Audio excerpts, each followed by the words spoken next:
तो hello guys, मैं हूं रोहित राय और आज हम बात करने वाले हैं न्यू कंज्यूमर प्रोटेक्शन एक्ट के बारे में। New consumer protection act consumer को सही मायने में मार्केट का किंग बनाता है और ये new consumer protection act consumer को बहुत राहत देगा, इसलिए इसके बारे में आपको जानना बहुत ज़रूरी है। तो आगे बढ़ने से पहले अगर आपने हमारे चैनल को अभी तक सब्सक्राइब नहीं किया है तो चैनल सब्सक्राइब करें और बेल आइकन को भी प्रेस करें ताकि मैं जब भी कोई नया पोस्ट अपलोड करूंगा तब आपको उसका नोटिफिकेशन मिल जाएगा।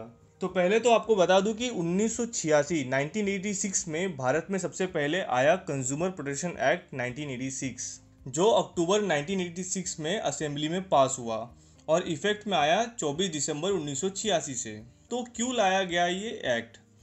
जब कोई कंज्यूमर कोई सामान और सर्विस खरीद रहा है और उस कंज्यूमर को लगा कि उसके साथ फ्रॉड हुआ है या उसको ठगा गया है, तब वो उस दुकानदार या कंपनी के ऊपर केस कर सकता है कंज्यूमर प्रोटेक्शन एक्ट के मदद से। तो कंज्यूमर प्रोटेक्शन एक्ट 1986 इसलिए लाया गया था कि कंज्यूमर के साथ किसी तरह का फ्रॉड ना हो या किसी कंज्यूमर को ठगा ना जा सके।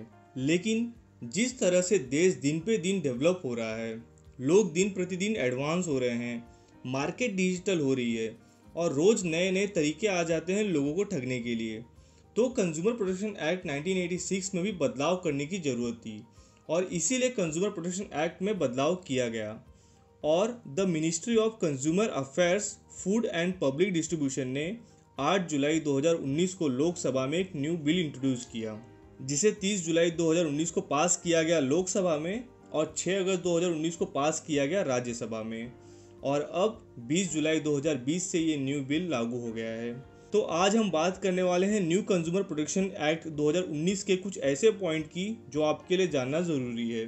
तो सबसे पहला पॉइंट है वो है e commerce transaction. E commerce transaction यानी जो हम शॉपिंग करते हैं फ्लिपकार्ट, अमेजोन, मिंत्रा, पेटीएम और बहुत से प्लेटफॉर्म पे। तो पहले ओल्ड कंज्यूमर प्रोटेक्शन एक्ट में ई कॉमर्स ट्रांजेक्शन को एंटरटेन नहीं किया जाता था, लेकिन जिस तरीके से लोग ई कॉमर्स प्लेटफॉर्म पे ज़्यादा शॉपिंग करने लगे हैं, इसलिए न्यू कंज्यूमर प्रोटेक्शन एक्ट में अब इसे शामिल किया गया है। तो अब अगर आपके साथ कोई फ्रॉड होता है ई कॉमर्स प्लेटफॉर्म पे या आप सेटिस्फाइड नहीं हो सर्विस से, तो आप न्यू कंज्यूमर प्रोटेक्शन एक्ट 2019 के तहत कंप्लेन कर सकते हैं। और साथ ही साथ ई कॉमर्स कंपनी को बोला गया है कि उन्हें अपने साइट्स पे return, refund, exchange, warranty guarantee, delivery and shipment, chargeback option जैसे इंफॉर्मेशन डिस्प्ले करना जरूरी है। और फिर दूसरा पॉइंट है मिसलीडिंग एडवर्टीजमेंट। तो जैसे हम रोज़ देखते हैं कि बहुत से सेलिब्रिटी नए नए प्रोडक्ट का एडवर्टीजमेंट करते हैं, तो अब न्यू कंज्यूमर प्रोटेक्ट एक्ट 2019 के तहत उन सेलिब्रिटी की लायबिलिटी भी फिक्स की गई है। यानी किसी प्रोडक्ट का एडवर्टीजमेंट किया किसी सेलिब्रिटी ने और वो प्रोडक्ट प्रॉपर नहीं है या पुअर क्वालिटी का है, तो आपके कंप्लेन के बाद उस सेलिब्रिटी पे भी लीगल एक्शन लिया जाएगा। और जब मैं बोल रहा हूँ सेलिब्रिटी, इसका मतलब सारे सेलिब्रिटी। जैसे यूट्यूब के टेक्निकल गुरुजी ने रिव्यू दिया किसी मोबाइल का और वो मोबाइल एक्चुअल में वैसा नहीं निकला, तो आप टेक्निकल गुरुजी पे भी केस कर सकते हैं। फिर बढ़ते हैं नेक्स्ट पॉइंट पे। नेक्स्ट पॉइंट है टेलीकॉम एंड फूड। तो अब टेलीकॉम सेक्टर और फूड सेक्टर को भी कंज्यूमर के डेफिनेशन में लाया गया है। जैसे अगर किसी टेलीकॉम कंपनी का सर्विस ले रहे हैं आप और उससे आप सेटिस्फाइड नहीं है, जैसे कभी कभी आपको बहुत ज़्यादा बिल आ जाता है, तो अब आप न्यू एक्ट के तहत केस कर सकते हैं।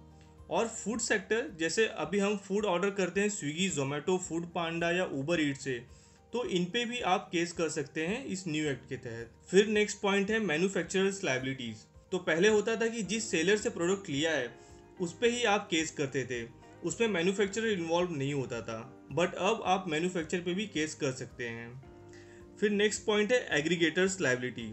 एग्रीगेटर्स जैसे अमेजोन, फ्लिपकार्ट, जो किसी दूसरे का प्रोडक्ट अपने साइट पे डिस्प्ले करते हैं और कंज्यूमर को सेल करते हैं। तो पहले जब कोई कंज्यूमर इनको लीगल नोटिस भेजता था तो ये बच जाते थे ये बोल के कि हम तो बस एग्रीगेटर्स हैं, जिसका प्रोडक्ट है उसे लीगल नोटिस भेजे, लेकिन अब एग्रीगेटर्स भी लायबल होंगे। फिर नेक्स्ट पॉइंट है प्लेस ऑफ फाइलिंग कंप्लेंट्स। तो ओल्ड कंज्यूमर एक्ट में ऐसा था कि आपने बाटा का शू लिया है अमृतसर से और बाटा का हेड ऑफिस है दिल्ली में और आप रहते मुंबई में हैं, तो आप कंप्लेंट फाइल कर सकते थे या तो अमृतसर डिस्ट्रिक्ट फोरम में या दिल्ली के डिस्ट्रिक्ट फोरम में।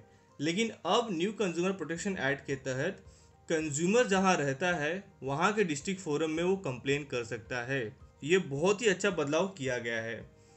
नहीं तो मुंबई का रहने वाला कोई दिल्ली से शॉपिंग किया और मुंबई वापस आ गया तो कंप्लेंट फाइल करने के लिए उसे वापस दिल्ली जाना पड़ता, लेकिन अब वो मुंबई के ही डिस्ट्रिक्ट फोरम में कंप्लेंट कर सकता है। फिर नेक्स्ट पॉइंट है ई फाइलिंग ऑफ कंप्लेंट्स। तो पहले ऐसा होता था कि कंज्यूमर सोचते थे कि अब कौन जाए डिस्ट्रिक्ट फोरम, फिर वहाँ जाके वकील करो और फिर कंप्लेंट करो, लेकिन अब कोई भी कंज्यूमर घर बैठे ही कंप्लेंट फाइल कर सकता है, उसे कोई भी डिस्ट्रिक्ट फोरम जाने की जरूरत नहीं है। फिर नेक्स्ट पॉइंट है पेक्यूनरी जुरिडिक्शन। अब जैसे ओल्ड एक्ट में बोला गया था कि 20 लाख तक के कंप्लेंट डिस्ट्रिक्ट फोरम में जाएगी, 20 लाख से 1 करोड़ तक की कंप्लेंट स्टेट फोरम में जाएगी और 1 करोड़ से ज़्यादा की कंप्लेंट नेशनल फोरम में जाएगी। लेकिन न्यू एक्ट के तहत बोला गया है कि डिस्ट्रिक्ट फोरम में 1 करोड़ तक का केस जाएगा, स्टेट फोरम में 1 करोड़ से 10 करोड़ तक का केस जाएगा और नेशनल फोरम में 10 करोड़ के ऊपर वाले केस जाएंगे। फिर आता है next point 50% compensation submission before higher appeal. तो पहले ऐसा होता था कि कोई कंज्यूमर केस जीत गया और डिस्ट्रिक्ट कोर्ट ने बोल दिया कि कंज्यूमर को इतने अमाउंट का कंपनसेशन देना पड़ेगा कंपनी को, तो कंपनी क्या करती थी, कंपनी अपील करती थी स्टेट कोर्ट में।